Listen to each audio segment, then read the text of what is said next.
नमस्कार साथियों, मैं महेश बिश्नोई आपका स्वागत करता हूं अपने YouTube चैनल पर। आशा है कि आप स्वस्थ होंगे, खुशहाल होंगे और आपका पीएचडी और टीजीटी दोनों का एग्जाम बहुत ही अच्छा गया होगा। पीजीटी केमिस्ट्री का जो क्वेश्चन पेपर आया था उसका डिटेल सॉल्यूशन आज हम करने जा रहे हैं इस वीडियो में। ठीक है, तो अंत तक बने रहिएगा और अगर आपको मेरा प्रयास अच्छा लगे तो चैनल को सब्सक्राइब कर दीजिए। ठीक है, चलिए साथियों बात करते हैं कि पहले क्वेश्चन की तरफ। ये मेरे पास सेट ए है जो पीजीटी केमिस्ट्री का आया था। में सेट ए जो है उसकी बात कर रहे हैं। ए सेट जो था, ए सेट की बात करें, सेट ए का जो पहला क्वेश्चन है वो क्या कहता है? The half life period of krypton is 10 years. ठीक है, टी आप दे रखा है। क्वेश्चन नंबर 91 की बात करें, ए कोड का है। टी आप गिवन है, टी आप दिया हुआ है 10 ईयर्स। ठीक है, how long will it take for 99% of the krypton to disintegrate? Simple सी बात है, डिसइंटीग्रेशन है किसी भी रेडियो एक्टिव एलिमेंट का, वो फर्स्ट ऑर्डर की रिएक्शन होती है। और फर्स्ट ऑर्डर रिएक्शन के लिए जो टी ऑफ होता है साथियों, वो क्या होता है? T half is equal to में 0.693 डिवाइड बाई के होता है। ठीक है, तो ऐसा ही करेंगे। इससे हम क्या निकाल सकते हैं? के की वैल्यू निकाल सकते हैं। 0.693 डिवाइड बाई में टी ऑफ कितना? 10 ईयर्स। हमारे पास आंसर कितना आ जाएगा? 0.0693 ईयर्स। ये आ गया हमारे पास के की वैल्यू। फर्स्ट क्वेश्चन के लिए के की वैल्यू आ गई।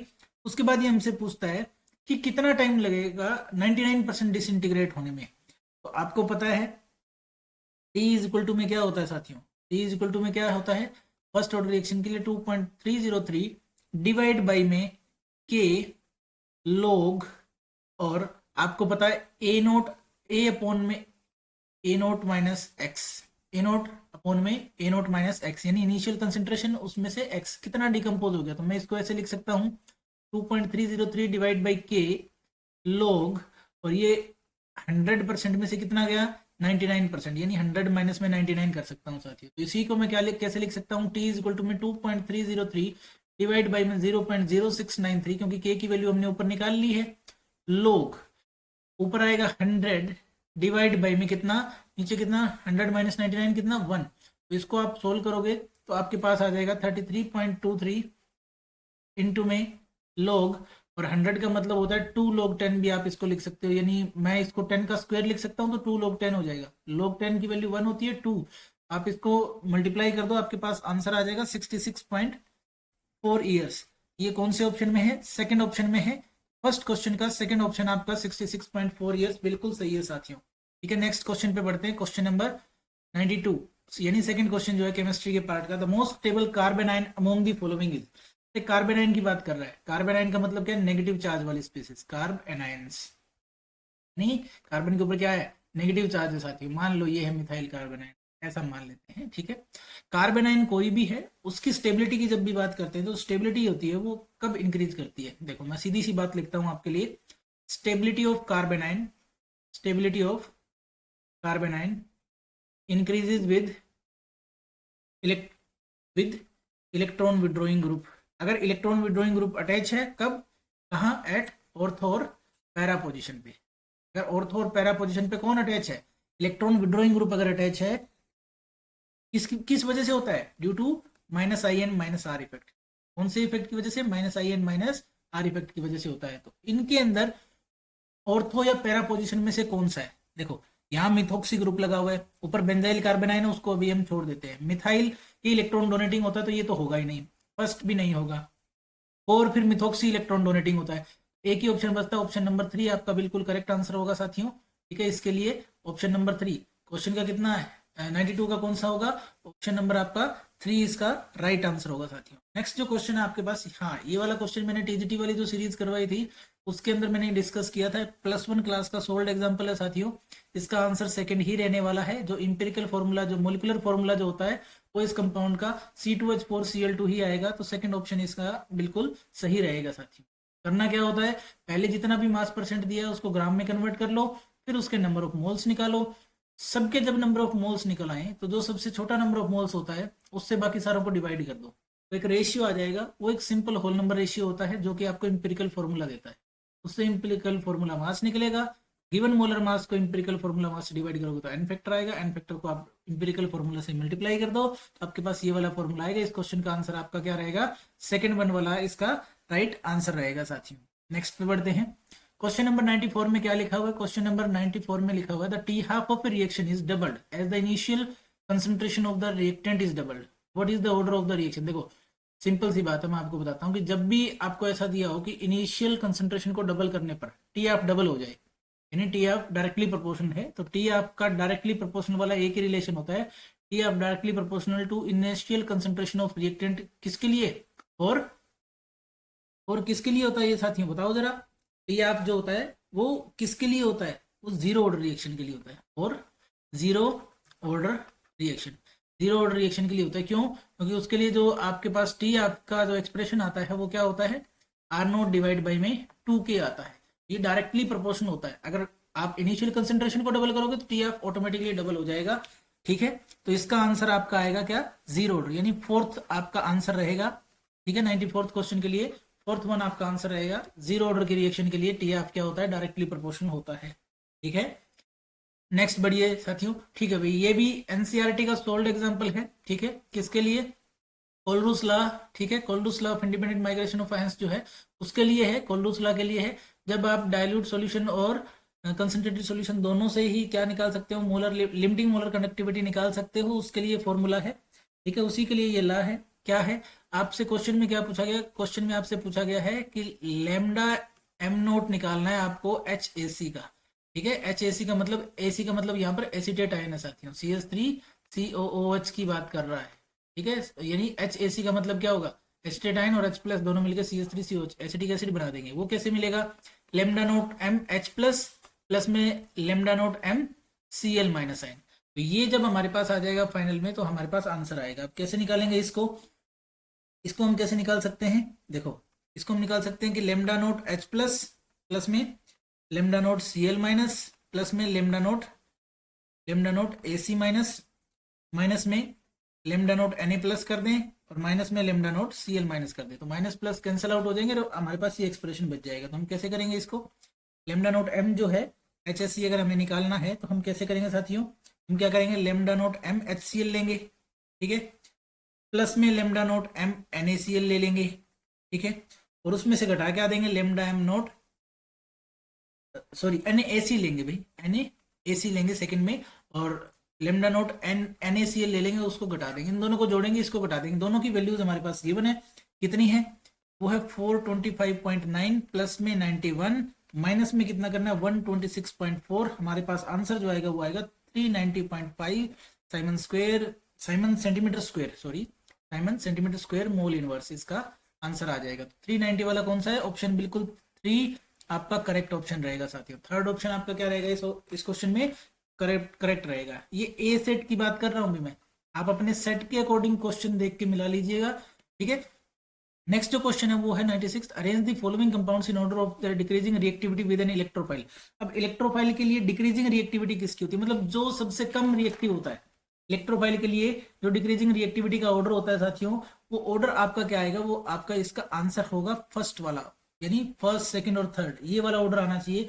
क्यों ऐसा क्यों आया ऑर्डर? ये वाला आंसर क्यों आएगा? ये इसलिए आएगा साथियों, देखो फर्स्ट में क्या है? मिथॉक्सी बेंजीन है, एक तो है मिथॉक्सी बेंजीन है आपके पास, ठीक है। एक तो क्या है? मिथॉक्सी बेंजीन है। ये इलेक्ट्रॉन डोनेटिंग नेचर का होता है, इलेक्ट्रॉन डोनेटिंग ग्रुप है, इलेक्ट्रॉन डोनेट करेगा। ऑर्थोपेरा सब्स्टिट्यूशन के लिए रिएक्टिविटी जो है इलेक्ट्रोफाइल के लिए वो इसकी बढ़ती है, ठीक है। उसके बाद आता है आपके पास क्लोरोबेंजीन जो होता है ना, ये भी ऑर्थोपेरा डायरेक्टिंग होता है, ये भी क्या होता है? ऑर्थोपेरा डायरेक्टिंग होता है। उसके बाद आपके पास क्या दिया हुआ है? नाइट्रोबेंजीन। देखो नाइट्रो ग्रुप तो मेटा डायरेक्टिंग होता है, क्योंकि ये इलेक्ट्रॉन विड्रॉइंग ग्रुप होता है, ये इलेक्ट्रॉन विड्रॉइंग भी होता है और मेटा डायरेक्टिंग भी होता है साथियों, मेटा डायरेक्टिंग भी है और इलेक्ट्रॉन विड्रॉइंग भी है। तो इसकी जो रिएक्टिविटी है इलेक्ट्रोफाइल के लिए वो सबसे लिस्ट इसी के लिए होगी साथियों। सबसे लिस्ट किसके लिए होने वाली है? इसी के लिए होने वाली है, यानी ये तो लास्ट में आएगा। अब इससे ज्यादा किसकी होती है? क्लोरोबेंजीन की। क्यों? Chlorine electron withdrawing minus I effect show करता है, इसलिए थोड़ा सा डीएक्टिवेशन तो वो भी कर देता है, इसीलिए सबसे ज्यादा एक्टिविटी किसके पास होती है? मिथॉक्सी बेंजीन के पास होती है। तो फर्स्ट वाला ऑर्डर आपका बिल्कुल सही हो जाएगा साथियों। नेक्स्ट क्वेश्चन पे बढ़ते हैं। हमारा अगला क्वेश्चन 97th क्वेश्चन क्या है? The electrophile involve in Rymer timer reaction is. देखो राइमर टाइमर रिएक्शन में इलेक्ट्रोफाइल कौन सा है? बिल्कुल सही ऑप्शन जो इस भाई ने लगा रखा है, जो भी ये साथी हैं जिन्होंने लगाई, ये सेकंड ऑप्शन ही सही आएगा। राइमर टाइमर रिएक्शन में क्या होता है? डाइक्लोरोकार्बिन जो होता है, डाइक्लोरोकार्बिन जो है वही क्या होती है, इसमें इलेक्ट्रोफाइल, एज एन इलेक्ट्रोफाइल काम कर रही होती है, किसके अंदर, राइमर टाइमन रिएक्शन के अंदर। ठीक है, राइमर टाइमन रिएक्शन के अंदर, राइमन टाइमन रिएक्शन के अंदर कौन, डाइक्लोरोकार्बिन। ठीक है, CCl2, ये रहा डाइक्लोरोकार्बिन, यही हमारा करेक्ट ऑप्शन होगा। ठीक है, नेक्स्ट पे बढ़ते हैं। विच of the following does not exist, इसमें से कौन सा एग्जिस्ट नहीं करता, जिनोन के ऑक्सोफ्लोराइड और जिनोन के फ्लोराइड एग्जिस्ट करते हैं, नियोन के नहीं करते साथियों। ये वाला हमारा राइट ऑप्शन हो जाएगा। NeF2 एग्जिस्ट नहीं करता, NeF2 does not exist. Exist क्यों नहीं करता भाई, ये एग्जिस्ट क्यों नहीं करता, क्योंकि नियोन के पास ना डी ऑर्बिटल्स नहीं होते। Neon does not have D orbitals, neon के पास क्या नहीं है साथियों, डी ऑर्बिटल नहीं है, वो एक्सपेंड नहीं कर सकता अपने ऑक्टेट को। ठीक है, डी ऑर्बिटल नहीं है तो वो फ्लोराइड वाले इलेक्ट्रॉन को क्या नहीं कर सकता, एक्सेप्ट नहीं कर सकता भी आगे। ठीक है, उसके बाद 99th क्वेश्चन पे चलते हैं। ये क्या कहता है, which of the following reaction are disproportionation reaction. देखो, डिसप्रोपोर्शनेशन रिएक्शन। अब ये डिसप्रोपोर्शनेशन रिएक्शन क्या होती है साथियों, जिसमें सेम स्पीसीज का क्या हो जाए, ऑक्सीडेशन एंड रिडक्शन। एक ही स्पीसीज का ऑक्सीडेशन भी हो और रिडक्शन भी हो, उस रिएक्शन को हम क्या कहते हैं, साथियों, डिसप्रोपोर्शन रिएक्शन। पहली रिएक्शन क्या है, हमारे पास Cu+ है, उससे Cu2+ में और Cu में कन्वर्ट हो रहा है, तो सिंपल सी बात है, ये तो डिसप्रोपोर्शन रिएक्शन हो ही गया। क्योंकि जब ये +1 से +2 में गया तो इसने क्या किया, एक इलेक्ट्रॉन लूज किया। क्या किया, loss of electron. Loss of electron का मतलब होता है साथियों ऑक्सीडेशन। और वही ये +1 से किस में गया, 0 में गया, तो इसने क्या किया, गेन ऑफ इलेक्ट्रॉन किया। गेन ऑफ इलेक्ट्रॉन का मतलब क्या होता है, रिडक्शन होता है। तो इस रिएक्शन में तो हो रहा है, यानी पहला तो आंसर हमारा होगा ही होगा, फर्स्ट तो है ही है। जो सेकंड वाली है, MnO4 2- है, प्लस में 4H+ है, इससे क्या बन रहा है, MnO4- प्लस में MnO2 और प्लस में H2O बन रहा है साथियों। हमें दो का पेयर ढूंढना है, पहला हमें मिल गया ए जिसमें है, ए वाले ऑप्शन दो है हमारे पास, सेकंड भी हो सकता है, फोर्थ भी हो सकता है। चलो चेक करते हैं, सेकंड वाला और फिर फोर्थ वाला, थर्ड तो हमारा वैसे ही कैंसिल हो गया है ना। अब देखते हैं सेकंड वाले में क्या है, यहाँ पर मैंगनीज की ऑक्सीडेशन स्टेट कितनी है, मैंगनीज की ऑक्सीडेशन स्टेट यहाँ पर कितनी है साथियों, यहाँ पर +6 में। ये मैंगनीज कितने पे है, +6 में। यहाँ पर मैंगनीज कितने में, +6 में। +6 से ये यहाँ पर क्या गया, +7 में गया, और यहाँ पर क्या कहाँ गया, +4 में चला गया। MnO2 में किस पे चला गया, +4 में चला गया। तो सेम स्पीसीज का ये ऑक्सीडेशन यहाँ +7 में गया। ठीक है, यहाँ उसने इलेक्ट्रॉन लूज किया, यहाँ तो ऑक्सीडेशन हुआ, लॉस ऑफ इलेक्ट्रॉन। ठीक है, ऑक्सीडेशन हुआ, और फिर वही सेम MnO2 में वो +4 में गया, यहाँ पर गेन ऑफ इलेक्ट्रॉन हुआ, गेन ऑफ इलेक्ट्रॉन यानी रिडक्शन हो गया साथी। क्या हो गया, रिडक्शन हो गया। तो ये दोनों ही ऑप्शन हो जाते हैं, यानी हमारा ए और बी दोनों पार्ट सही हैं, और ए और बी वाला ऑप्शन कौन सा है हमारा, फोर्थ ऑप्शन बिल्कुल करेक्ट रहेगा। ए और बी दोनों ही डिस्प्रोपोर्शनेशन रिएक्शन हमारी शो करते हैं साथियों। बढ़ते हैं नेक्स्ट क्वेश्चन की तरफ, चलिए देखते हैं साथियों। नेक्स्ट जो क्वेश्चन है हमारे पास 100th क्वेश्चन जो है वो क्या कहता है, which is the most suitable reagent for the following conversion. इस कन्वर्जन के लिए हमारे पास जो सबसे सूटेबल रिएजेंट है वो क्या है, उसके बारे में बात करते हैं साथियों। देखिए, पहली बात हमारे पास फंक्शनल ग्रुप कौन सा दिया हुआ है, कीटोन दिया हुआ है।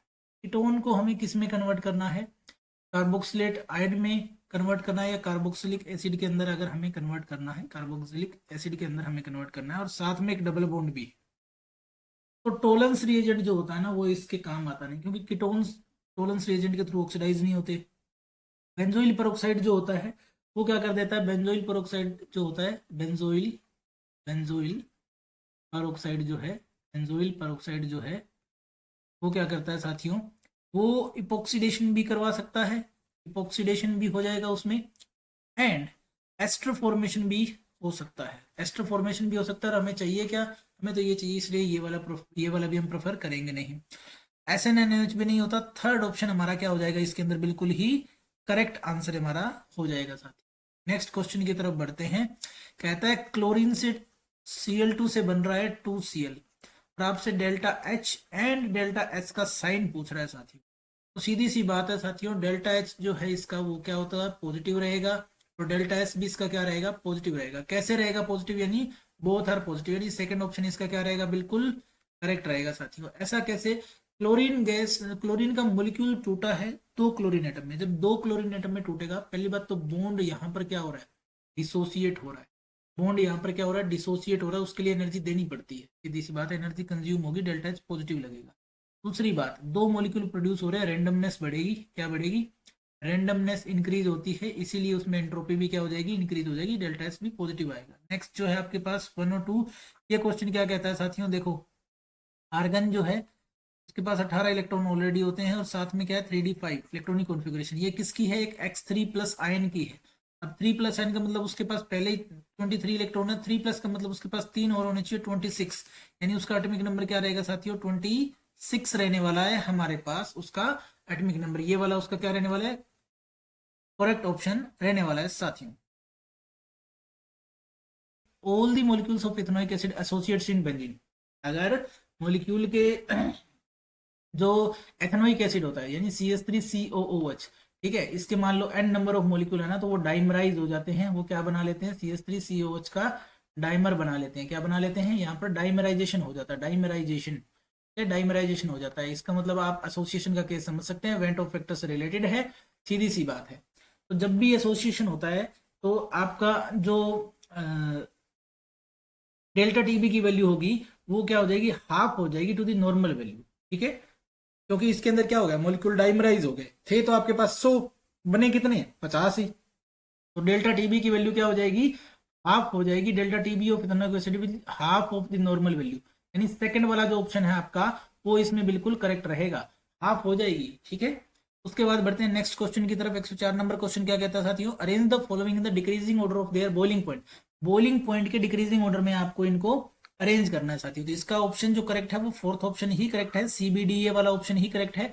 ऐसा क्यों है, देखो एन पेंटेन, एन पेंटेन जो है वो सिंगल स्टेट चेन है, तो इसका बॉइलिंग पॉइंट इनमें सबसे ज्यादा रहेगा।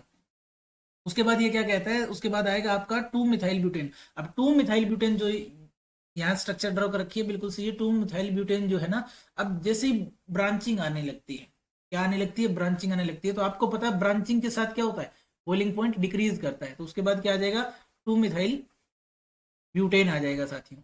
उसके बाद जो नेक्स्ट आएगा वो आएगा डी, 2 डाई मिथाइल प्रोपेन, ठीक है, अब दो ब्रांचिंग होगी, 2 डाई मिथाइल प्रोपेन आपका आ जाएगा, और लास्ट के अंदर आपका क्या आएगा, वो आएगा एन ब्यूटेन आ जाएगा साथियों, क्या आ जाएगा, एन ब्यूटेन।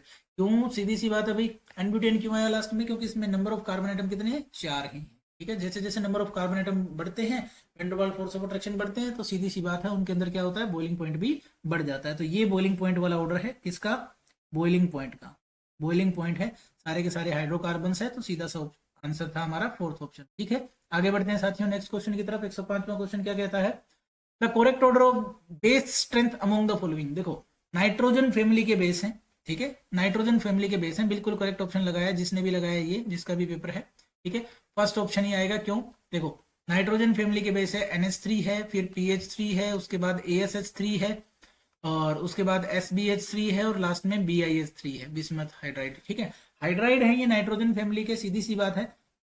तो जैसे जैसे डाउन दी ग्रुप जाओगे, डाउन दी ग्रुप क्या होगा, डाउन दी ग्रुप जो है वो साइज बढ़ता है, साइज क्या होता है, इंक्रीज होता है साथियों, साइज जो है सेंट्रल एटम का, जो इसके अंदर नाइट्रोजन फॉस्फोरस आर्सेनिक जो भी है, साइज इंक्रीज किसका, सेंट्रल एटम का, सेंट्रल एटम का जो साइज है वो इंक्रीज हो जाएगा, इससे क्या हो जाएगा, उनके ऑर्बिटल जो होंगे, ऑर्बिटल जो होंगे वो मोर डिफ्यूज हो जाएंगे, क्या हो जाएंगे, मोर डिफ्यूज, ठीक है, ऑर्बिटल मोर डिफ्यूज हो जाएंगे, इसीलिए न्यूक्लियोफिलिसिटी जो है, जो लोन पेयर की वो लेस डेंस होगी बिगर मॉलिक्यूल के ऊपर, ठीक है, and thereby decreasing their basicity, और इसी से उनकी क्या हो जाएगी, बेसिसिटी कम हो जाएगी, यानी जैसे जैसे टॉप टू बॉटम बढ़ेंगे, सेंट्रल एटम का साइज जैसे जैसे बढ़ेगा वैसे वैसे उसकी बेसिसिटी क्या हो जाएगी, बेसिसिटी डिक्रीज हो जाएगी साथियों, तो फर्स्ट वाला ऑप्शन ही आपका बिल्कुल करेक्ट था। नेक्स्ट जो क्वेश्चन है वो क्या है, which of the following expression is correct for the rate of reaction given below, okay जी, एक रेट ऑफ रिएक्शन की बात कर रहा है, 5Br माइनस है, उसके साथ BrO3 माइनस है,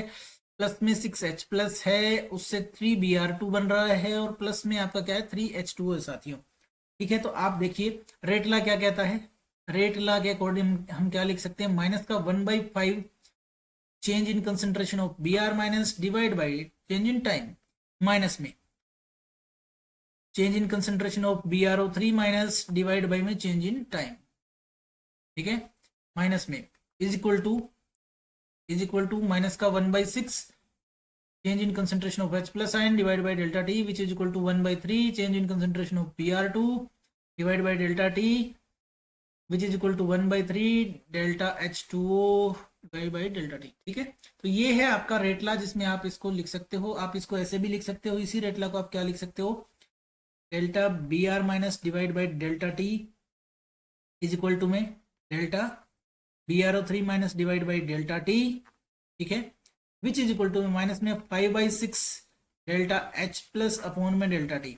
अगर ये दोनों इक्वल हैं तो हम ये भी लिख सकते हैं कि डेल्टा बी आर माइनस की concentration divide by delta T is equal to minus में 5/6 डेल्टा एच प्लस अपॉन में डेल्टा टी।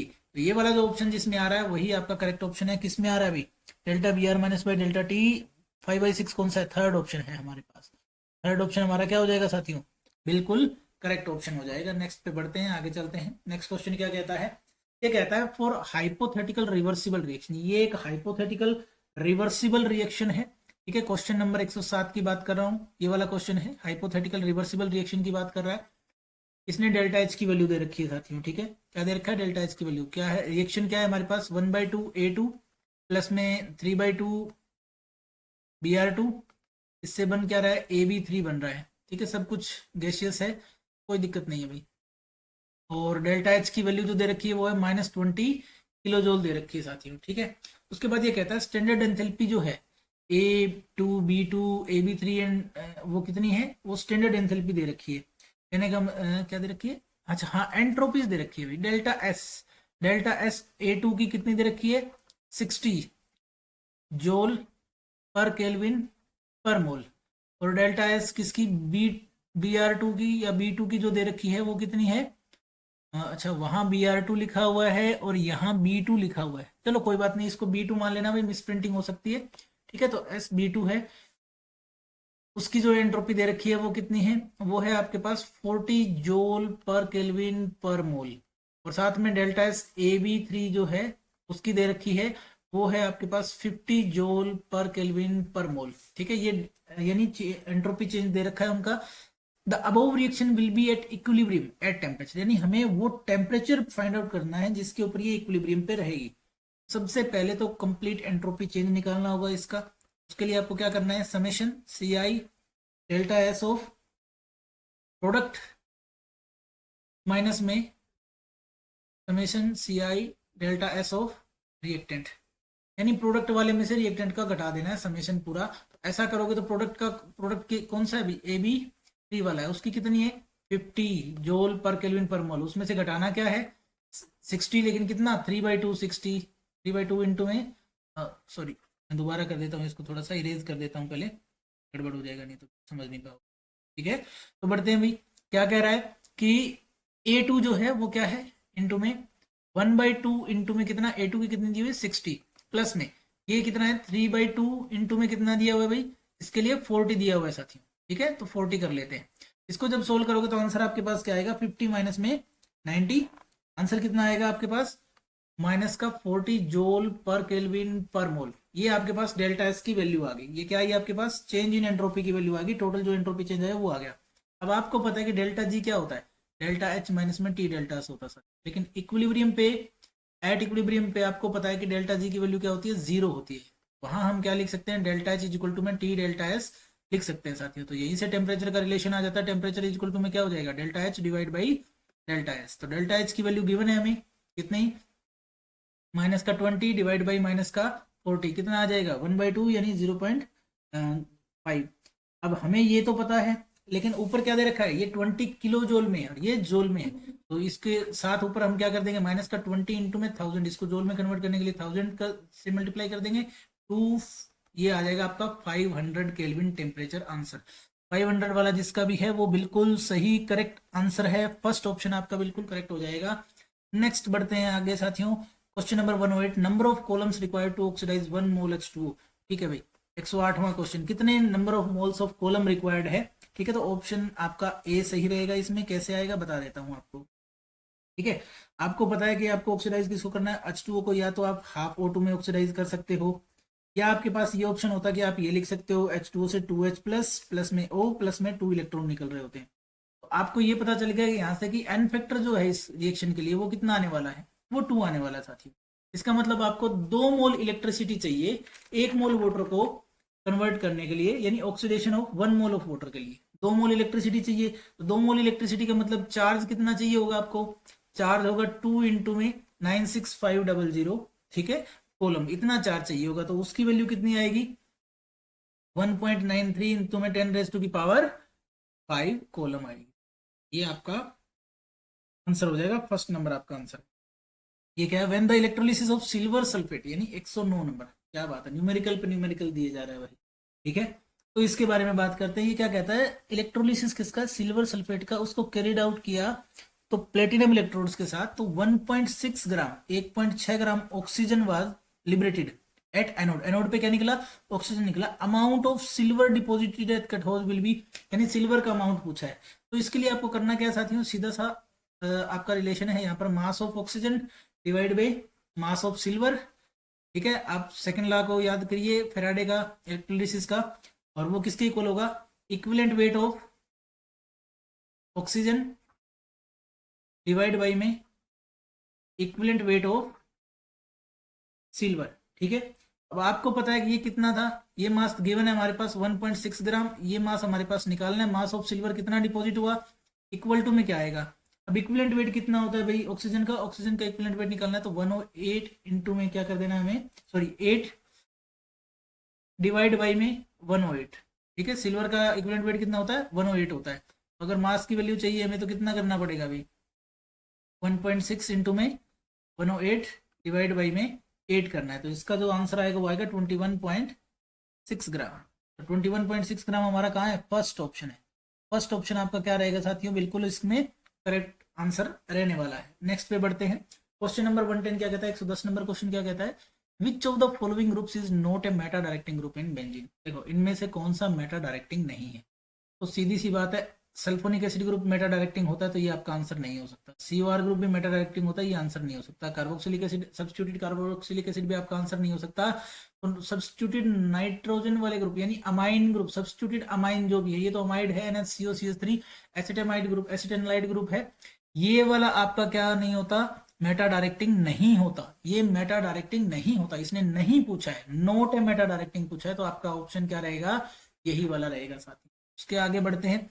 एक कॉम्प्लेक्स है CeNO3 माइनस, क्या है CeNO3 और उसके ऊपर क्या लिखा हुआ 2 माइनस है। इसमें कितने number of oxygen atom use किए हैं ईच NO3 ने, तो सीधी सी बात है इसके अंदर कितने, ईच NO3 की बात कर रहा है। तो ईच NO3 का मतलब नाइट्रोजन की स्ट्रक्चर देख लेते हैं साथियों, NO3 की स्ट्रक्चर देख लेते हैं, ये वाली स्ट्रक्चर रहने वाली है, ठीक है। NO3 माइनस आयन की स्ट्रक्चर ऐसे रहने वाली है। इस आयन में इसने क्या किया, एक ही ऑक्सीजन एटम है जिसके पास नेगेटिव चार्ज होता है, ये उसी के थ्रू क्या कर रहा है, यहाँ पर बॉन्डिंग कर रहा है, क्योंकि 6 NO3 ग्रुप है टोटल, ये ऑक्टाइडल कॉम्प्लेक्स है, सिंपल सी बात है। तो हर एक कितने का यूज कर रहा है, एक का ही यूज कर रहा है, यानी थर्ड ऑप्शन आपका बिल्कुल करेक्ट है साथियों। नेक्स्ट वाला जो है आपका, ये जो क्वेश्चन है मैं मानता हूं कि आपको इसका अंक मिलेगा बोनस में, क्या मिलेगा, बोनस नंबर मिलेगा सभी को, जिसने अटेम्प्ट किया है सभी को इसका आंसर, इसका बोनस अंक मिलेगा। क्योंकि इसने पूछा क्या है, which of the following order of energies of molecular orbital of N2 is correct. देखो N2 के लिए हमारे पास एक ट्रिक होती है, क्या N2 के लिए हमारे पास ट्रिक होती है साथियों, हमारे पास जो ट्रिक होती है वो होती है 2-1-2-1 की, 2-1-2-1 की। यानी सबसे पहले क्या आता है सिग्मा 1s, उसके बाद एनर्जी में क्या आता है सिग्मा स्टार 1s, फिर आता है सिग्मा 2s, फिर आता है सिग्मा स्टार 2s। उसके बाद कौन आता है, उसके बाद आपके पास आता है यहाँ पर पाई 2px, जिसकी एनर्जी बराबर होती है ऑलमोस्ट पाई 2py के, ठीक है। यानी पाई 2px और पाई 2py के एनर्जी बराबर होती है। उसके बाद क्योंकि 2 हो गया अब 1 आएगा, फिर सिग्मा 2pz की एनर्जी आती है, उसके बाद आती है pi star 2px nearly equal to pi star 2py, फिर आती है सिग्मा स्टार 2pz। तो अब इस ऑर्डर में देखो इंक्रीजिंग एनर्जी होती है, ऐसा कोई ऑप्शन नहीं है जिसमें ये आंसर दिया हो। जो फर्स्ट वाला ऑप्शन है उसमें क्या दिया, पाई 2py से शुरुआत की, मतलब यहां से शुरुआत कर रहे हैं पाई 2py, सब में पाई 2py से शुरुआत की, मतलब इसके बाद देखना है हमें, सिर्फ इसके बाद देखना है, पाई 2py के बाद देखना है। इसके बाद वाला ऑर्डर देखो बस, चेक करो पाई 2p के बाद क्या आया, पाई 2p, ये लेस देन ही दिखा रहा है भाई, ऐसा साइन है, ये ऐसा साइन है, ठीक है, लेस देन है 2px, ठीक है, 2px की बात कर रहा है। हाँ भाई सिग्मा 2p x इसमें होता ही नहीं है, यहाँ सिग्मा 2p z होना चाहिए था। इस ऑप्शन में बस यही खराबी है कि यहाँ z होना चाहिए था, 2p x की बजाय यहाँ पर क्या होना चाहिए था साथियों, z होना चाहिए था। 2p x की बजाय यहाँ पर क्या होना चाहिए था, z होना चाहिए था, वो है नहीं। इसी वजह से एक्चुअल में ऑप्शन यही होना चाहिए था। कोई भी ऑप्शन हमारा इसमें सही नहीं है, तो इसका बोनस नंबर आप सभी को मिलना चाहिए अगर आपने अटेम्प्ट किया है तो। ठीक है, बढ़ते हैं नेक्स्ट क्वेश्चन की तरफ। चलिए, क्वेश्चन क्या कहता है, thermodynamically most stable state of carbon क्या है। जैसा इन्होंने गलत किया वैसा सभी गलत करके आएंगे। थर्मोडायनेमिकली जो मोस्ट स्टेबल स्टेट होती है ना, वो ग्रेफाइट होती है। ठीक है, इसको ध्यान रखना, आगे से कभी भी किसी भी एग्जाम में ये क्वेश्चन पूछा जा सकता है। बिल्कुल ही मामूली सा क्वेश्चन दिखाई पड़ता है, लेकिन होता नहीं है ऐसा। डायमंड हार्ड जरूर है, लेकिन थर्मोडायनेमिकली जो मोस्ट स्टेबल, नहीं, इस टर्म को याद रखना, थर्मोडायनेमिकली मोस्ट स्टेबल वो आपका कार्बन में ग्रेफाइट ही होता है। नेक्स्ट क्वेश्चन की तरफ बढ़ते हैं साथियों। एक रिएक्शन दे रखी है, C H triple bond C H plus H two plus one class की रिएक्शन है। H G S O four H two S O four 333 kelvin के ऊपर प्रोडक्ट क्या मिलेगा आपको। तो प्रोडक्ट जो आपके पास मिलने वाला है साथियों, वो आपको इस रिएक्शन में जो प्रोडक्ट मिलता है ना, वो CH3CHO ही मिलता है। वो क्या मिलता है, CH3CHO। ये फोर्थ ऑप्शन आपका बिल्कुल सही रहने वाला है। ये ऑप्शन होता क्या है एक्चुअल में, CH ट्रिपल बॉन्ड CH यानी अल्काइन की रिएक्शन होती है, उनका एसिड हाइड्रोलिसिस होता है।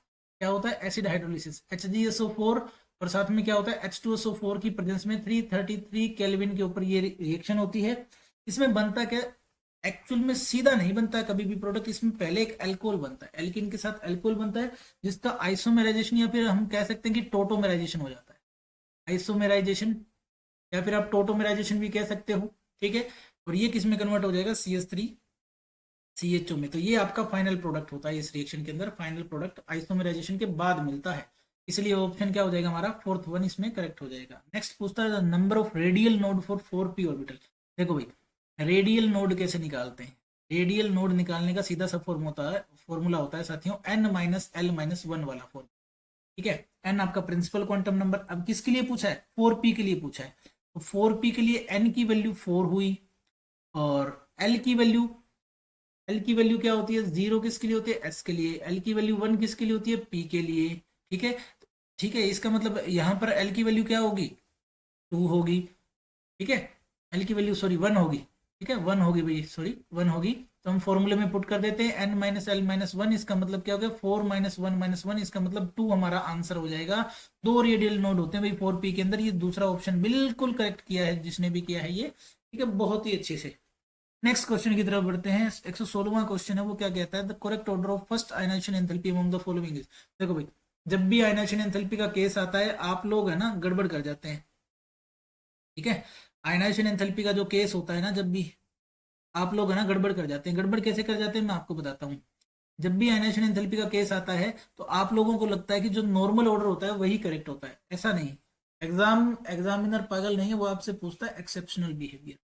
अब इसमें बात करते हैं कि फर्स्ट आयनाइजेशन एंथैल्पी का ऑर्डर इनमें से कौन सा सही है। तो ये है नामांगलसी पास्कल। हाँ ठीक है, ये वाले एलिमेंट है भाई, Mg, उसके बाद एल्यूमिनियम, फिर सिलिकॉन, फास्फोरस, सल्फर। ठीक है, ऐसे चल रहा है, यही है ना, हाँ यही है। लेफ्ट टू राइट जो होता है वो आपको पता है कि साइज डिक्रीज होता है साथियों। लेफ्ट टू राइट क्या होता है, साइज डिक्रीज होता है। इलेक्ट्रोनेगेटिविटी क्या होती है, इंक्रीज करती है। इफेक्टिव न्यूक्लियर चार्ज यानी जेड इफेक्टिव भी आपका लेफ्ट टू राइट क्या होता है, बढ़ता है, इंक्रीज करता है। इलेक्ट्रोनेगेटिविटी। जनरल ट्रेंड क्या होता है आपका आयनाइजेशन एंथैल्पी का, आयनाइजेशन एंथैल्पी भी क्या करती है, इंक्रीज करती है लेफ्ट टू राइट, यानी पीरियड के अंदर आयनाइजेशन एंथैल्पी इंक्रीज करती है। तो ऑर्डर तो ये होना चाहिए, तो जनरल टाइप में अगर देखें तो ऑर्डर होना चाहिए था मैग्नीशियम, फिर एल्यूमिनियम, यानी मैग्नीशियम, एल्यूमिनियम, फिर सिलिकॉन, फिर फॉस्फोरस, सल्फर, जैसा कि इन्होंने किया है। ये होना चाहिए था, लेकिन होता नहीं है। लेकिन होता नहीं है, ऐसा क्यों, क्योंकि जब फॉस्फोरस की बात करेंगे तो उसके पास क्या होता है, extra stable half filled electronic configuration आ जाती है। Extra stable half filled electronic configuration आ जाती है फॉस्फोरस के पास, P15 के पास। सेम चीज जो होती है हमारे पास क्या है, और फुली फील्ड इलेक्ट्रॉनिक कॉन्फ़िगरेशन किसके पास होती है, मैग्नीशियम के पास। और फुली फील्ड किसके पास होती है, फुली फील्ड होती है मैग्नीशियम के पास भाई। हाँ, मैग्नीशियम जो है उसके पास फुली फील्ड, और फॉस्फोरस के पास extra stable half filled. Order क्या रहेगा फिर, ऑर्डर ये हो जाएगा भाई, एल्यूमिनियम, उससे ज्यादा मैग्नीशियम की, फिर मैग्नीशियम के बाद सिलिकॉन की बारी आएगी, फिर बारी आएगी किसकी, सल्फर, सल्फर से ज्यादा किसकी हो जाएगी, फॉस्फोरस की हो जाएगी। ये है एक्चुअल ऑर्डर, ठीक है, एक्चुअल ऑर्डर है आयनाइजेशन एंथैल्पी का। फर्स्ट आयनाइजेशन एंथैल्पी की बात की, सिर्फ फर्स्ट की, तो ये ऑर्डर किसके अंदर आ रहा है साथियों, ये सेकंड क्वेश्चन के अंदर हमारा ऑर्डर आ रहा है, ठीक है। तो ये सेकंड ऑप्शन के, सॉरी सेकंड ऑप्शन के अंदर हमारा ऑर्डर आ रहा है, तो यही हमारा क्या हो जाएगा, करेक्ट ऑप्शन हो जाएगा, बाकी सारे के सारे क्या रहेंगे, गलत रहेंगे। नेक्स्ट क्वेश्चन तरफ बढ़ते हैं आगे। क्या है, which of the following element does not belong to actinoid series. Actinoid series को याद करने का सबसे अच्छा तरीका होता है, क्या है, एक्टिनोइड सीरीज जो है उसको याद करने का सबसे अच्छा तरीका क्या होता है, अच्छा थोड़ा पहले उनसे निपटेंगे, पुराने आम कम बिकेंगे, कॉफी ऐसी फरमाओ, मैडम नोबेल लाओ, ठीक है। तो यहाँ इन ये है एक्टिनाइड। अब इनमें कौन नहीं आता, देखो यूरेनियम भी आ रहा है, नेपच्यूनियम भी आ रहा है, ये भी एक्टिनाइड है, ये भी एक्टिनाइड है, फर्मियम भी आ रहा है, एफएम। एक ही ऑप्शन आपके पास बचता है, थूलियम बोलते हैं इसको, क्या बोलते हैं, थूलियम बोलते हैं साथियों, थूलियम।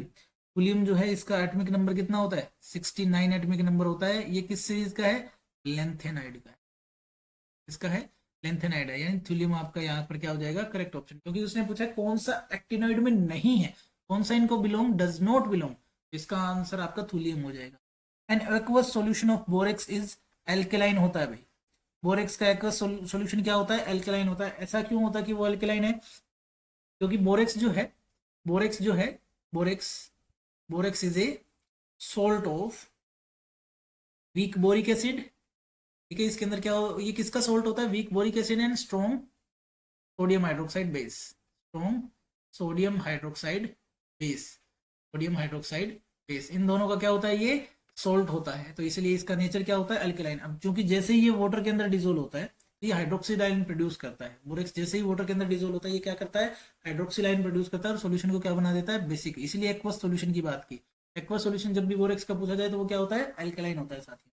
उसके बाद आता है only two electrons may exist in same orbital and these electrons must have opposite spin is the statement of which of the following, ठीक है। कौन सा इसमें से प्रिंसिपल आएगा भाई, देखो तीन प्रिंसिपल आपने पढ़े थे, aufbau principle, Pauli exclusion principle और Hund's rule of maximum multiplicity. Aufbau principle deal करता है इंक्रीजिंग ऑर्डर ऑफ एनर्जी में इलेक्ट्रॉन को भरे जाने से, पॉली एक्सक्लूजन प्रिंसिपल एक्चुअल में इसका आंसर है, जो कि इन्होंने गलत किया हुआ है। तो पॉली एक्सक्लूजन प्रिंसिपल आपका इसका आंसर हो जाएगा कि यानी कोई भी दो इलेक्ट्रॉन के पास है ना, same set of 4 quantum number नहीं हो सकता, ठीक है। इसका मतलब क्या होता है कि दो ही इलेक्ट्रॉन एग्जिस्ट कर सकते हैं सेम ऑर्बिटल में, और उनकी स्पिन क्या होनी चाहिए, मस्टली अपोजिट होनी चाहिए, क्योंकि चौथा क्वांटम नंबर तो स्पिन क्वांटम नंबर होता है, तो सेम हो ही नहीं सकता, या प्लस हाफ या माइनस हाफ उसकी वैल्यू होगी। तो आपका सीधा सा आंसर था 2, ठीक है। बाकी दोनों ये, बाकी तीनों गलत है, ठीक है। तो यही आपका आंसर था। नेक्स्ट आगे बढ़ते हैं 120वें क्वेश्चन पे। 120th क्वेश्चन क्या कहता है, which of the following aqueous solution should have the highest boiling point. देखो भाई बॉइलिंग पॉइंट की बात कर रहा है, मोलरिटी दे रखी है, तो मैं एक बात बता देता हूँ आपको कि जो बॉइलिंग पॉइंट है वो किस पे डिपेंड करता है, डायरेक्टली आई के ऊपर डिपेंड करता है। आई क्या है आपका, आई है आपका वेंट होप फैक्टर, क्या है, वेंट होप फैक्टर। जितनी ज्यादा आई की वैल्यू आएगी उतना ही आपका बॉइलिंग पॉइंट ज्यादा होगा, डायरेक्टली प्रोपोर्शन होता है ना। तो आई की वैल्यू सबसे ज्यादा आती है Na2SO4 के अंदर, ठीक है। ये बिल्कुल करेक्ट आंसर है इसका, क्योंकि मोलरिटी सबकी बराबर है। तो आई की वैल्यू क्या आएगी, सबसे ज्यादा किसमें आएगी, Na2SO4 के अंदर आएगी, सोडियम सल्फेट के अंदर। Na2SO4 के अंदर जब ये आयनाइज होगा तो ये क्या देगा, 2Na प्लस देगा, प्लस में SO4 2 माइनस, तो टोटल आयन कितने दिए, 3। तो आई की वैल्यू इसके लिए आएगी 3। बाकी किसी में भी 3 नहीं आ रही, बाकी सब में आई की वैल्यू कितनी है, बाकी सब में 2 है।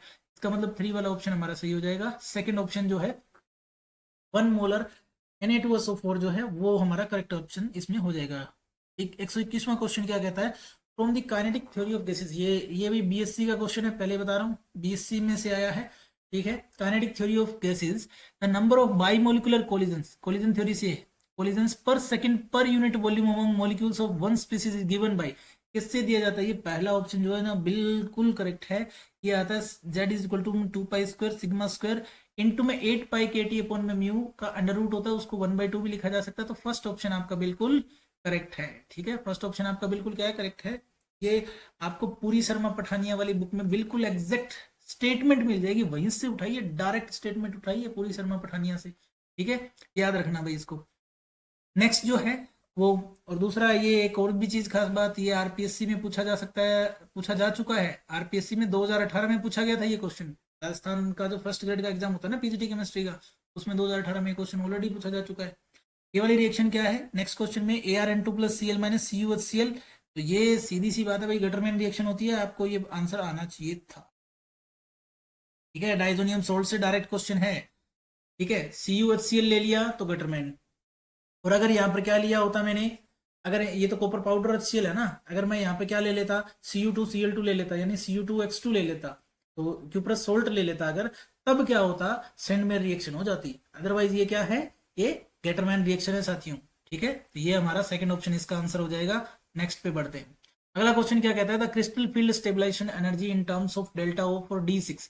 इसकी बात कर रहा है D6, और वो भी किसके केस में, हाई स्पिन के केस में। ठीक है, किसके केस में बात कर रहा है, हाई स्पिन के केस में बात कर रहा है। तो डेल्टा ओ जो हम निकालते हैं वो कैसे निकलेगी, इसके लिए हाई स्पिन के केस में डेल्टा ओ की वैल्यू कैसे आएगी साथियों, देखो क्रिस्टल फील्ड स्टेबलाइजेशन एनर्जी कितनी आएगी, इसको हम कर देंगे -4 इंटू में 0.4 प्लस में 2 इंटू में 0.6 इक्वल टू कितना आएगा, माइनस का 0.4, यानी 0.4 जिस भी आंसर में होगा वो हमारा करेक्ट ऑप्शन है। ऑप्शन नंबर ए हमारा राइट आंसर रहेगा साथियों। हाई स्पिन कॉम्प्लेक्स यानी पेयरिंग नहीं होगी, 4 नीचे हैं 2 ऊपर हैं, सॉरी जो इलेक्ट्रॉन्स है वो क्या है हमारे पास, 3 नीचे हैं फिर 4 ऊपर हैं, तो ऊपर वाले माइनस वाले होते हैं, माइनस का 0.4 वैल्यू होती है उनकी, नीचे वाले को प्लस की 0.6 वैल्यू होती है डेल्टा ओ की टर्म में, तो वहीं से हमने इसको निकाला है साथियों। ठीक है, नेक्स्ट क्वेश्चन जो है वो क्या कहता है, नाइट्रेट आयन में number of bond pair and lone pair of electrons on nitrogen atom are respectively.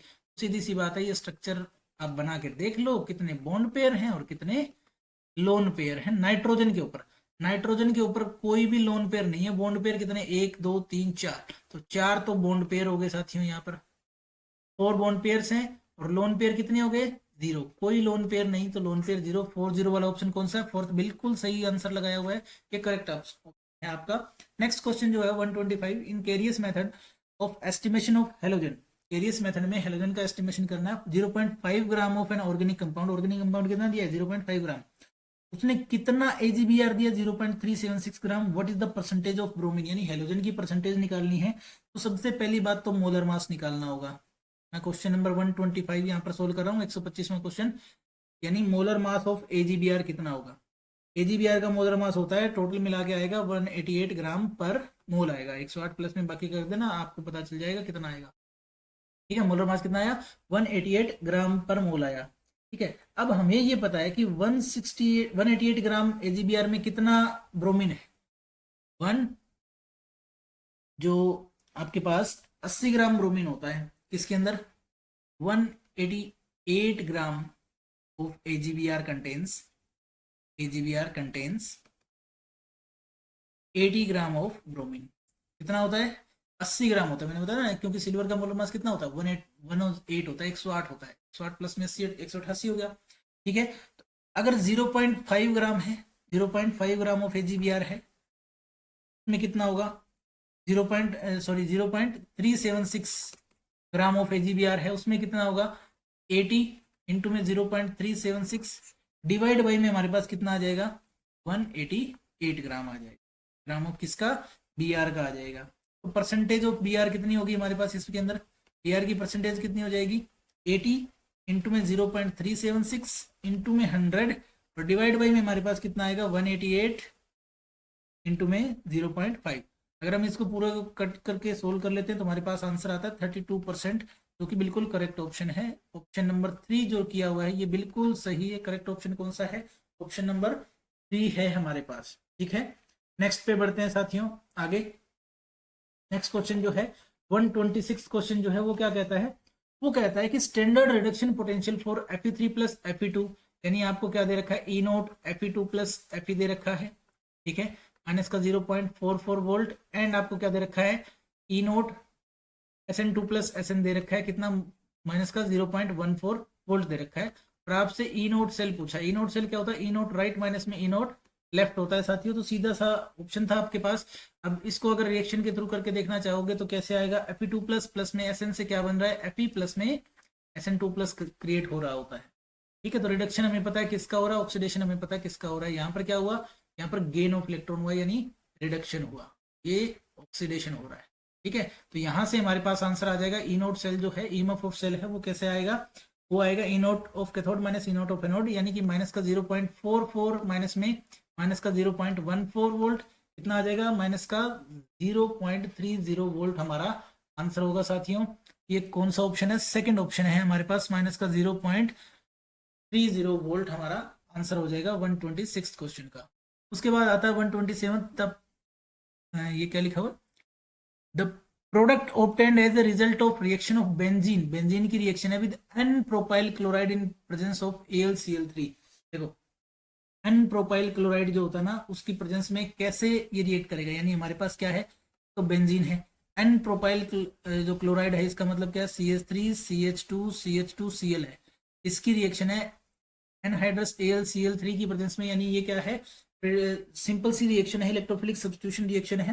तो आपके हिसाब से आंसर क्या आना चाहिए था भाई, आपके पास आपके हिसाब से आंसर आना चाहिए था एन प्रोपाइल बेंजीन, आना तो चाहिए था लेकिन आता नहीं है, ये बिल्कुल गलत है। क्यों क्यों नहीं आता है भाई, जो एन प्रोपाइल बेंजीन होता है ना, वो अपने आप को रीअरेंज कर लेता है। देखो अगर मान लो ऑप्शन ये आता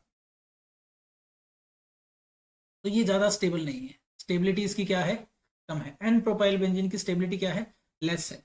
तो ये अपने आप को क्या कर लेता है, रीअरेंज करता है। कैसे करता है, रीअरेंज, जब जिस स्टेप में ये एक्टिवेट कर, ये Cl वाला बॉन्ड टूटता है तो यहाँ एक कार्बोकेटाइन बनता है, यानी एक इलेक्ट्रोफाइल बनता है। अब इलेक्ट्रोफाइल अगर प्राइमरी बना तो वो लेस स्टेबल होता है, सेकेंडरी बनेगा तो वो मोर स्टेबल होता है, इसलिए वो अपने आप को रीअरेंज करके प्रोडक्ट फाइनल में क्या बना लेता है, एक्चुअल में वो प्रोडक्ट ये बना लेता है CH3 इसको बोलते हैं आइसोप्रोपाइल बेंजीन। क्या बोलते हैं, आइसोप्रोपाइल बेंजीन, या फिर आपने इसका नाम पढ़ा होगा बुक में 12th वाली एनसीईआरटी में, क्यूमीन पढ़ा होगा।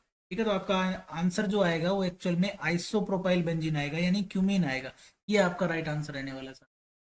विच of the following is not an aromatic compound, question number 128 जो है वो क्या कहता है, इनमें से कौन सा एरोमेटिक नहीं है, नहीं पूछा है, नॉट एन एरोमेटिक। देखो फ्यूरेन एरोमेटिक होता है, एनिलीन एरोमेटिक होता है, थायोपिन एरोमेटिक होता है, तो इनमें से एरोमेटिक कौन सा नहीं है, साइक्लोप्रोपीन नहीं है। कितने इलेक्ट्रॉन है, 4n+2 पाई इलेक्ट्रॉन जो होने चाहिए थे, उस रूल को ये फॉलो नहीं करता, क्योंकि इसके पास सिर्फ 2 पाई इलेक्ट्रॉन है, क्योंकि 4n+2 में अगर 0 भी रख दिया जाए तो सिंपल सी बात है, ये इसको फॉलो नहीं कर रहा है साइक्लोप्रोपीन। पहली बात तो 2 इलेक्ट्रॉन तो है, हाँ सही है 2 इलेक्ट्रॉन तो है, लेकिन ये तीसरा जो इसका कार्बन है, देखो साइक्लोप्रोपीन का ये वाला जो कार्बन है ये sp3 हाइब्रिडाइज है, sp3 हाइब्रिडाइज का मतलब नॉट प्लेनर शेप, तो शेप है वो प्लेनर नहीं है। और आपको पता है 3 कंडीशन होती है, प्लेनर होना चाहिए मॉलिक्यूल, यानी sp3 हाइब्रिडाइज होने, sp2 हाइब्रिडाइज होने चाहिए सारे कार्बन, 4n+2 पाई इलेक्ट्रॉन को फॉलो करना चाहिए, और कंप्लीट डीलोकलाइजेशन होना चाहिए। तो ये इस कंडीशन को फॉलो ही नहीं करता, इसीलिए ये आपका एरोमेटिक नहीं है। नेक्स्ट क्वेश्चन पे बढ़ते हैं साथियों।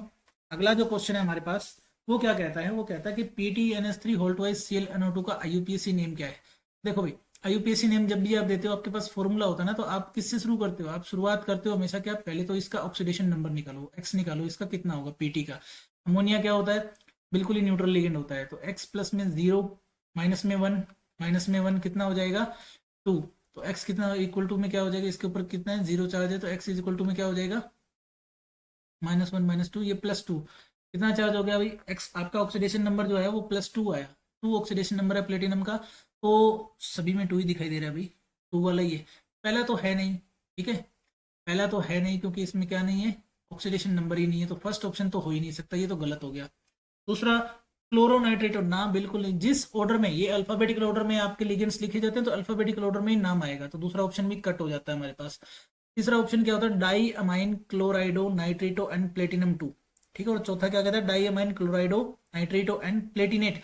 प्लेटिनेट वाला जो ऑप्शन है ना, ये बिल्कुल गलत है, ये तब आता है जब आपके पास कोई काउंटर आयन यानी यहाँ कोई मेटल एटम प्रेजेंट होता है तब आता है, तो ये वाला ऑप्शन नहीं हो सकता। तो बचा क्या हमारे पास, थर्ड वाला ऑप्शन बिल्कुल करेक्ट है, di amine chlorido nitrato and platinum 2 इसका राइट आंसर होगा। फिर आता है साथियों आपके पास question number 130, the boiling point of benzene is 353, ठीक है।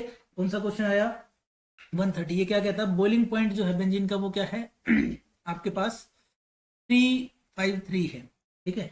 यानी आपको बेंजीन का, प्योर बेंजीन का बॉइलिंग पॉइंट दे दिया, यानी मैं 130 क्वेश्चन आपका सोल्व कर रहा हूँ यहाँ पर। तो मैं ये कह रहा हूँ कि टीबी नोट जो है वो कितना है, 353 केल्विन दिया हुआ है, और पूरे सॉल्यूशन का बॉइलिंग पॉइंट, ये boiling point raise to 354 kelvin, यानी टीबी की वैल्यू कितनी दे रखी है 354 केल्विन, यानी कि मैं डेल्टा टीबी अगर निकालना चाहूँ तो वो कितना आएगा 1 केल्विन आएगा, ओनली क्या आएगा 1 केल्विन आएगा, 354 माइनस 353, ठीक है। तो वो आ जाएगा आपके पास टोटल कितना, 1 केल्विन आ जाएगा। केबी की वैल्यू गिवन है, केबी कितना है 2.5 केल्विन किलोग्राम पर मोल गिवन है आपको साथियों, ठीक है। केबी की वैल्यू गिवन है आपको। W2 यानी मास ऑफ सोल्यूट गिवन है, वेट ऑफ सोल्यूट कितना है 1.8 ग्राम गिवन है। और वेट ऑफ सोलवेंट गिवन है आपके पास, W1 गिवन है वो कितना है 90 ग्राम गिवन है यहाँ पर क्वेश्चन में, 90 ग्राम वेट ऑफ सोलवेंट, ठीक है। और नॉन वोलेटाइल सोल्यूट का मास दिया 1.8 gram. What is the molar mass of solute, यानी आपसे क्या पूछा है, M2 पूछ रहा है साथियों, क्या पूछ रहा है, M2 पूछ रहा है, क्या पूछ रहा है अभी, M2 पूछ रहा है। डेल्टा टी भी हमारे पास है, तो M2 का फॉर्मूला क्या होता है, M2 होता है आपके पास KB इंटू में 1000 इंटू में आपके पास होता है साथियों W2 डिवाइड बाई में आपके पास होता है डेल्टा टीबी इंटू में W1 होता है।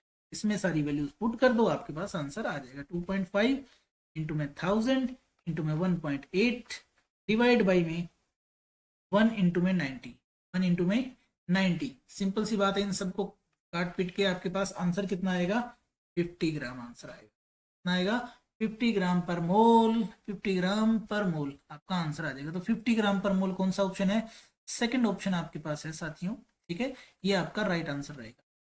The outer electronic configuration of palladium is, भाई देखो बहुत ही गजब क्वेश्चन है, गजब का क्वेश्चन है ये। सिंपल दिखाई दे रहा है लेकिन है नहीं। देखो आउटर इलेक्ट्रॉनिक कॉन्फ़िगरेशन जो पीडी की है वो क्या होनी चाहिए, देखो पीडी की जो आउटर इलेक्ट्रॉनिक कॉन्फ़िगरेशन होती है, वैसे अगर जनरली आप पैलेडियम की अगर चले ना, रूल बाई रूल चले, तो आपके पास क्या आनी चाहिए, 4d10 5s2 आनी चाहिए, लेकिन ये होती नहीं है।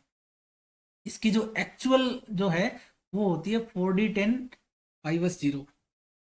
किसकी वजह से, ड्यू टू एक्स्ट्रा स्टेबिलिटी, क्योंकि फुल्ली फिल्ड है तो एक्स्ट्रा स्टेबल होता है, एक्सेप्शनल इलेक्ट्रॉनिक कॉन्फ़िगरेशन होती है, ठीक है। नेक्स्ट चलते हैं अगले क्वेश्चन की तरफ साथियों। क्वेश्चन नंबर 132 ये कह रहा है कि मैच द कॉलम, ठीक है। कॉलम को मैच करना है आपको, देखते हैं भाई कौन कौन क्या क्या दे सकता है ठीक है। तो मैंने एक चीज आपको बताई हुई है कि जब भी ऑप्टिकल आइसोमेरिज्म की बात आए तो सिस ट्रांस में से ट्रांस कभी नहीं देता, सिस ऑप्टिकल आइसोमेरिज्म देता है।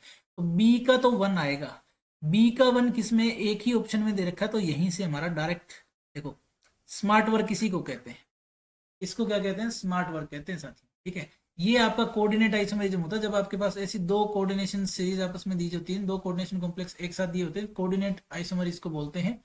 तो डी का तो 3 आएगा, ठीक है, डी का 3 आया, बिल्कुल सही।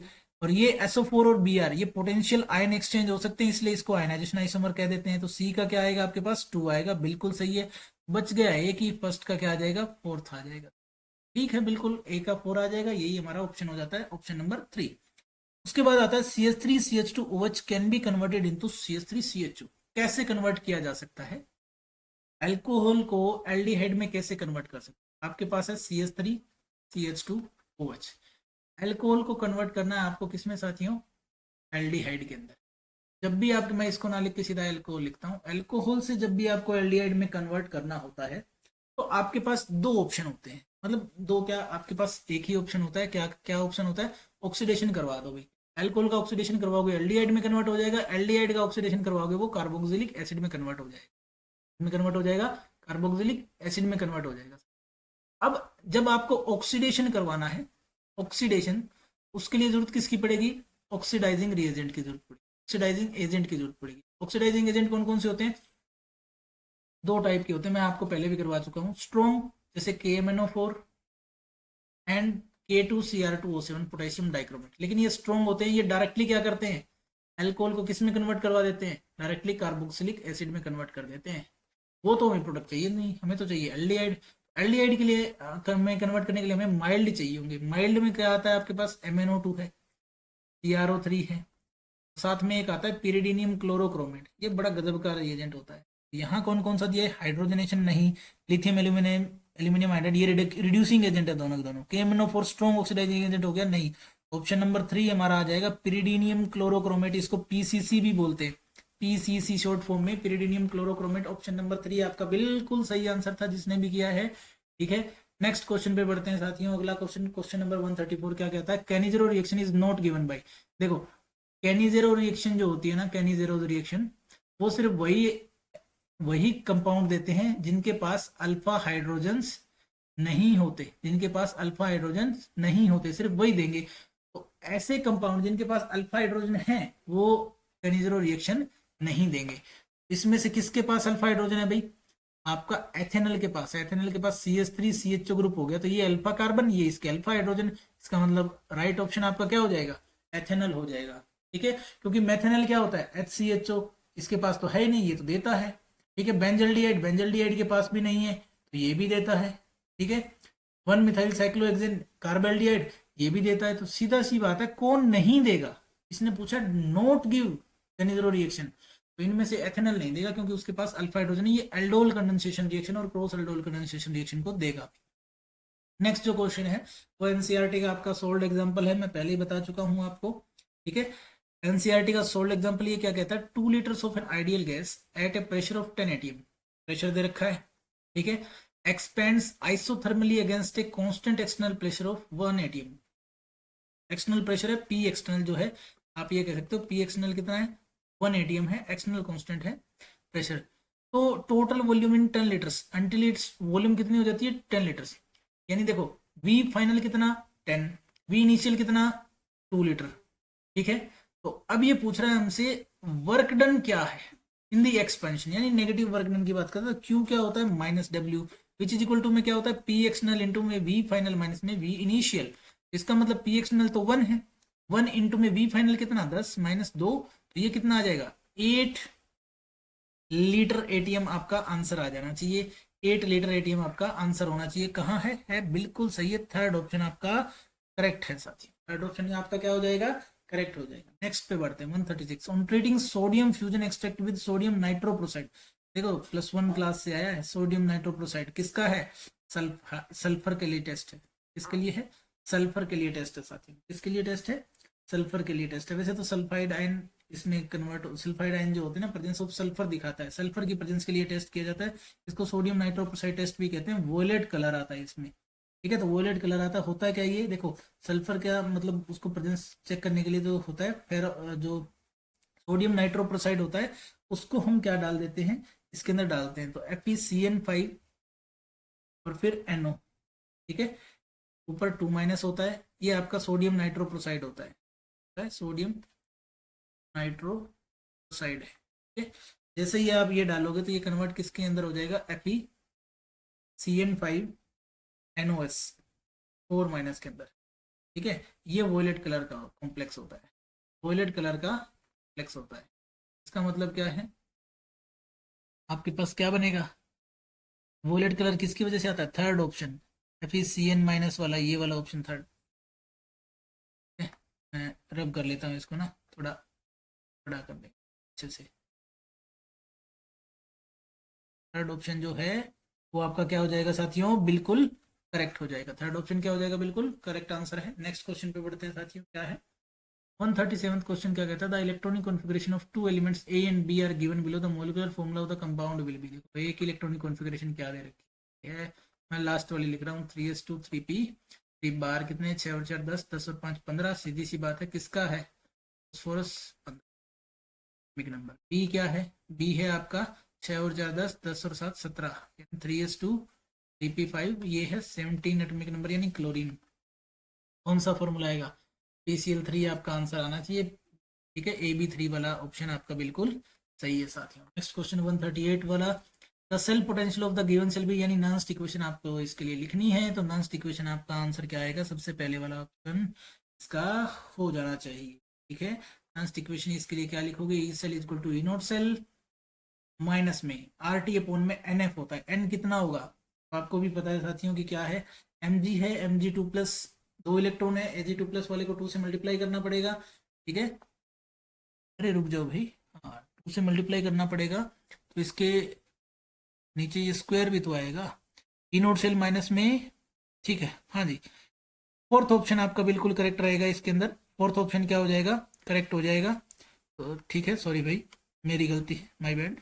ओके, फोर्थ ऑप्शन जो है इसमें आपका करेक्ट हो जाएगा। फोर्थ ऑप्शन आपका करेक्ट हो जाएगा। क्यों? क्योंकि देखो Mg है वो किस में कन्वर्ट हो रहा है? Mg+ में Ag प्लस किस में कन्वर्ट हो रहा है, Mg2 प्लस प्लस में Ag में कन्वर्ट हो रहा है सर। ठीक है, तो यहाँ कितने Mg से Mg प्लस में जा रहा है, तो हमें इलेक्ट्रॉन बराबर करने के लिए इधर 2 करना पड़ता है, इधर भी 2 करना पड़ता है। 2 से मल्टीप्लाई किया, सीधी सी बात है उसकी पावर जो है उसमें भी उसको 2 से मल्टीप्लाई करना पड़ेगा जब नॉन इक्वेशन लिखेंगे। इसमें हम क्या लिखेंगे, E cell is equal to में ई नोट सेल माइनस में आर टी पॉन एन कितना है, 2 इलेक्ट्रॉन, टोटल 2 इलेक्ट्रॉन हो रहे हैं तो 2f। उसके बाद आता है आपके पास एल, ऑक्सीडेशन वाली स्पीसीज ऊपर आती है तो ऑक्सीडेशन किसका हो रहा है, Mg2 प्लस ऑक्सीडेशन, ऑक्सीडेशन वाली स्पीसीज नीचे आएगी, रिडक्शन वाली स्पीसीज, लेकिन कितना, जितनी उसकी स्टोइकियोमेट्री है वो भी आएगी पावर के अंदर। तो ये वाला ऑप्शन आपकी ये नॉन इक्वेशन बिल्कुल एग्जैक्ट है। फोर्थ ऑप्शन आपका बिल्कुल करेक्ट आंसर है सर। फोर्थ ऑप्शन क्या है आपका, बिल्कुल करेक्ट आंसर इसके अंदर हो जाएगा। नेक्स्ट क्वेश्चन पे बढ़ते हैं। क्वेश्चन नंबर 139 क्या कहता है साथियों, ये कहता है the product obtained by reaction of 1 ethyl 4 nitrobenzene. देखो भाई इसकी बात कर रहा है, ये इस प्रोडक्ट की बात कर रहा है।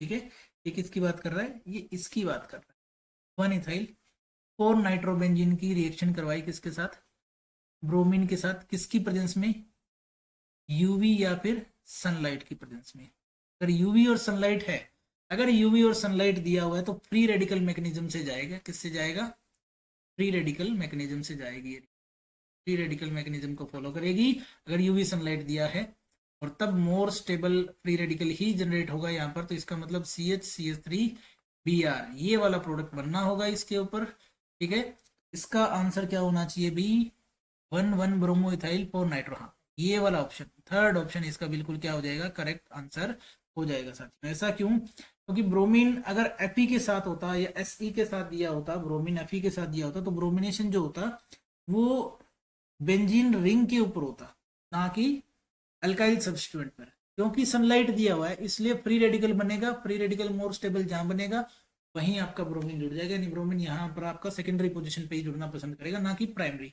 दो ऑप्शन थे ना ब्रोमीन के पास, एक तो यहाँ जुड़े और एक यहाँ जुड़े, प्राइमरी पे जुड़ेगा नहीं, वो सेकेंडरी पे जुड़ना पसंद करेगा, इसलिए वो यहाँ पर जुड़े। Simple answer. उसके बाद है which of the following group does not exert plus are effect, इनमें से कौन से ग्रुप जो है वो प्लस आर इफेक्ट शो नहीं करते। तो सीधी सी बात है, आपको साफ दिखाई देना चाहिए साइनाइड जो होता है ना वो इलेक्ट्रॉन विड्रोइंग होता है। कैसा होता है, इलेक्ट्रॉन विड्रोइंग ग्रुप है, और इलेक्ट्रॉन विड्रोइंग ग्रुप कौन सा इफेक्ट शो करते हैं, माइनस आर इफेक्ट शो। आपका थर्ड ऑप्शन इसमें बिल्कुल सही हो जाएगा। नेक्स्ट है 141, करेक्ट ऑर्डर जो पूछा है ये भी गजब का क्वेश्चन है, बहुत ही गजब, आसान दिख रहा है लेकिन है नहीं साथियों। The correct decreasing order of boiling point, किसकी बात कर रहा है, बॉइलिंग पॉइंट के डिक्रीजिंग ऑर्डर की बात कर रहा है साथियों। तो आपके पास एक तो HF है, दूसरा H2O है, और तीसरा आपके पास अमोनिया है। सीधी सी बात है, आप लेफ्ट टू राइट जा रहे हैं पीरियोडिक टेबल में, यानी पीरियड के अंदर ट्रेवल कर रहे हैं, साइज आपका डिक्रीज हो रहा है, इलेक्ट्रोनेगेटिविटी आपकी इंक्रीज हो रही है सर, जेड इफेक्टिव भी आपका बढ़ता है। लेकिन तीनों में हाइड्रोजन बॉन्ड है, तो हाइड्रोजन बॉन्ड की स्ट्रेंथ कैसे इंक्रीज होती है, हाइड्रोजन बॉन्ड स्ट्रेंथ का जो ऑर्डर होता है वो तो होता है HF फिर OH, मतलब ऑक्सीजन हाइड्रोजन के बीच में, और लास्ट में हाइड्रोजन का नाइट्रोजन के साथ। तो ये वाली बॉन्ड स्ट्रेंथ की ऑर्डर होती है, लेकिन क्योंकि H2O molecule 4 other H2O molecule से लिंक कर सकता है, H2O कितने से कर सकता है, 4 अदर H2O मॉलिक्यूल से लिंक कर सकता है, 4 अदर H2O मॉलिक्यूल से लिंक कर सकता है, जबकि HF जो है वो ओनली 2 अदर HF से लिंक कर सकता है। ठीक है, इसीलिए H2O का बॉइलिंग पॉइंट थोड़ा सा ज्यादा हो जाता है। ऑप्शन आपके पास आएगा सेकंड वाला, ऑप्शन आपके पास क्या आएगा, इसका आंसर सेकंड वाला इसका करेक्ट आंसर होगा। करेक्ट आंसर इसका क्या रहेगा, सेकंड वाला होगा सर। नेक्स्ट पे बढ़ते हैं, एक्सेप्शनल है थोड़ा ध्यान रखा करो। In which of the following entropy decreases, decrease किस में करती है, यानी डेल्टा एस जो है ना, एंट्रोपी यानी एस की वैल्यू किस में डिक्रीज करेगी, एंट्रोपी किस में डिक्रीज करेगी, ये बात पूछ रहा है। तो सीधी सीधी सी बात है साथियों, यहाँ क्या हो रहा है, हाइड्रोजन के मॉलिक्यूल से एटम बन रहे हैं, तो सीधी सी बात है एंट्रोपी यहाँ पर तो एंट्रोपी इंक्रीज करेगी, बढ़ जाएगी, तो ये तो ऑप्शन हो नहीं सकता।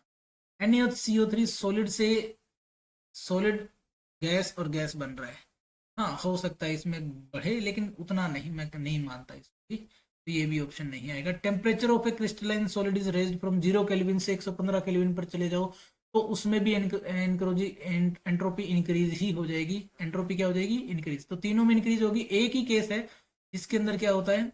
डिक्रीज होती है, कि जब लिक्विड क्रिस्टलाइज होता है सॉलिड के अंदर तो एंट्रोपी क्या हो जाती है? डिक्रीज हो जाती है। लिक्विड से किस में कन्वर्ट हो रहा है? सॉलिड के अंदर। तो जो एंट्रोपी की ऑर्डर है, एंट्रोपी का मतलब जो एंट्रोपी का जो ऑर्डर होता है, एंट्रोपी का जो ऑर्डर है वो क्या होता है? सबसे ज्यादा गैस के अंदर, फिर लिक्विड के अंदर, और लास्ट में सॉलिड के अंदर होती है। एनसीईआरटी में ऑर्डर +1 क्लास में ये दिया हुआ है।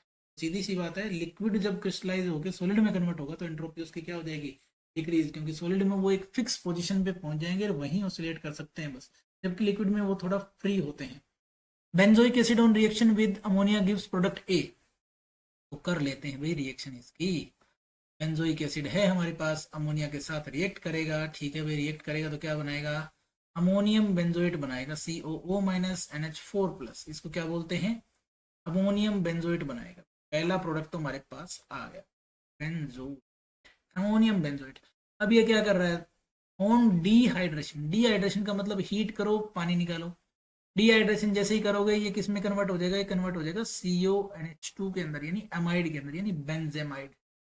हमारा प्रोडक्ट क्या बनेगा? बेंजेमाइड। तो जिसमें ये दो प्रोडक्ट बन रहे हैं वही हमारा ऑप्शन है, ammonium benzoate and benzamide. Second option हमारा बिल्कुल करेक्ट आंसर है साथियों। इसका सेकंड ऑप्शन क्या होगा? हमारा बिल्कुल करेक्ट आंसर होगा। ठीक है, नेक्स्ट पे बढ़ते हैं। अगला क्वेश्चन क्या है? 144th, ozonolysis of which of the following alkene produces propane 2 on and methanol. ये रिपीटेड क्वेश्चन है भाई, एच स्टेट में पुराना आ चुका, एच स्टेट का ही रिपीटेड क्वेश्चन है। ठीक है, टीजीटी में भी आया है, पीजीटी में भी आया है। तो इस क्वेश्चन में क्या पूछा गया है? प्रोपेन 2 ऑन और मेथनॉल किसके अंदर बनता है? प्रोपेन 2 ऑन और मेथनॉल किसके अंदर बनता है? ये 2 मिथाइल प्रोपेन जो है, ये बिल्कुल इसका सही आंसर है। कैसे है मैं बताता हूँ। देखो, ये है आपका 2 मिथाइल प्रोपेन, ठीक है। ये क्या है? 2 मिथाइल प्रोपेन है सर, 2 मिथाइल प्रोपेन। रिएक्शन करवाई मैंने ओजोन के साथ। ओजोन के साथ जैसे रिएक्ट किया इसने, इसने बनाया ओजोनाइड। क्या बनाया? ओजोनाइड नाम का झोंपड़ा है, इसको बोल। ओजोनाइड जो बना हुआ है, ओजोनाइड जो है, ओजोनाइड जो बना है, इसमें हम क्या डालते हैं?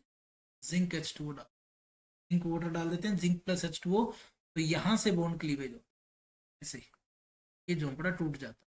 झोंपड़ा जब टूटता है, इधर बना हमारे पास CH3, COCH3, यानी यहाँ डबल बॉन्ड आ जाएगा, यहाँ भी डबल बॉन्ड आ जाएगा, प्लस में HCH। ये मेथनॉल हो गया, ये प्रोपेन 2 हो गया। ये हमारा राइट आंसर। नेक्स्ट है क्वेश्चन नंबर है साथियों हमारे पास 145। ठीक है, हमारे पास 6 ही क्वेश्चन बचे हैं, अब जल्दी जल्दी उनको निपटा लेते हैं। ठीक है, वीडियो ज्यादा लंबी नहीं करेंगे।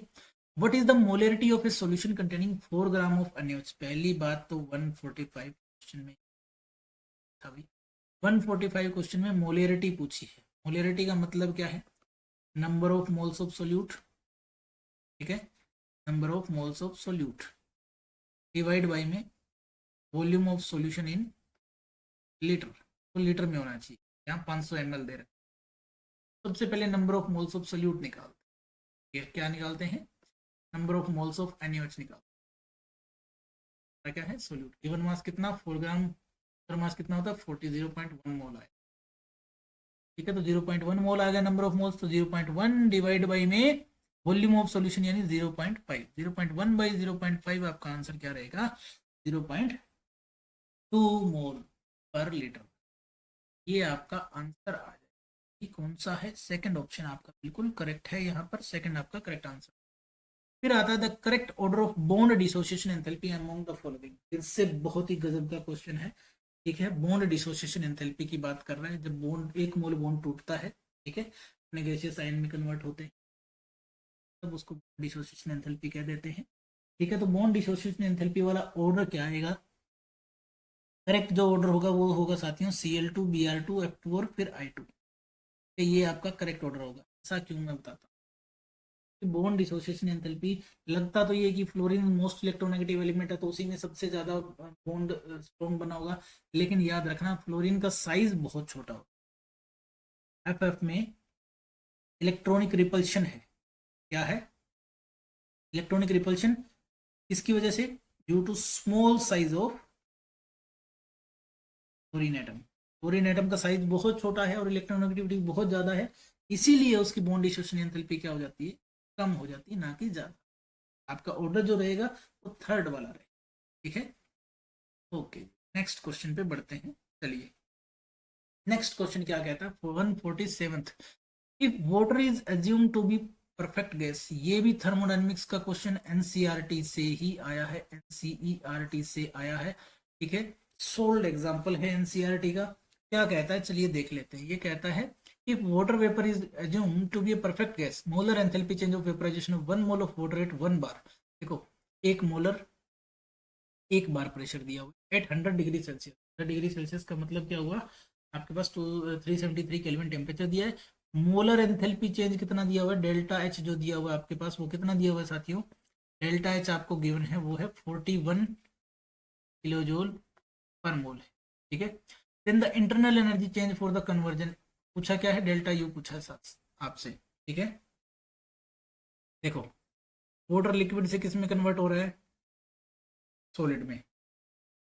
नेग्लिजिबल चेंज है वॉल्यूम के अंदर, ठीक है। Negligible change in volume, negligible change है वॉल्यूम में, तो हम क्या पुट कर सकते हैं? P delta V is equal to में delta N G R T. हम इसको क्या पुट कर सकते हैं? नियरली इक्वल टू क्या रख सकते हैं? 0 पुट कर सकते हैं। P delta V is equal to में n ji R delta N G R T nearly equal to 0 put कर देते हैं इन केस में। इसका मतलब क्या हुआ कि delta H nearly equal to क्या हो जाएगा? Delta you.